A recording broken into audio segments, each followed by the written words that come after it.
and study the demography of guppies. Many of these streams are divided into what's called a pool-riffle structure. And so here's a pool, and here's a riffle above the pool and below the pool. A pool is an area of the stream where there's not a linear flow from one side to the other. It's a wider portion of stream, and so water flows into the pool, and then there's some turbulence going through the pool, and there also are other areas where there's no current at all, and then water flows out of the pool.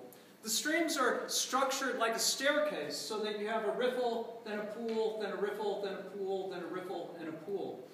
What I discovered early in my career is that guppies like to hang out in pools, and they're disinclined to swim through riffles from one pool to the next. But the other thing I discovered is that I can catch every single guppy in a pool without ever setting foot into it and in any way disrupting the habitat. And the way you do that is position yourself in the upstream end of the pool with a butterfly net in each hand, stir up a little sediment, and what normal fish would do when you do that is they run and hide. But what guppies do when you do that is they act as if it were a guppy magnet. They all come swimming towards you because they want to see if there's anything good to eat in that sediment. And then you can just play them from one net to the other and extract them all from the pool. And we know that we can get them all based on mark recapture. And a pool like this I could extract all the guppies out of in perhaps 45 minutes, and there might be 80 to 120 of them.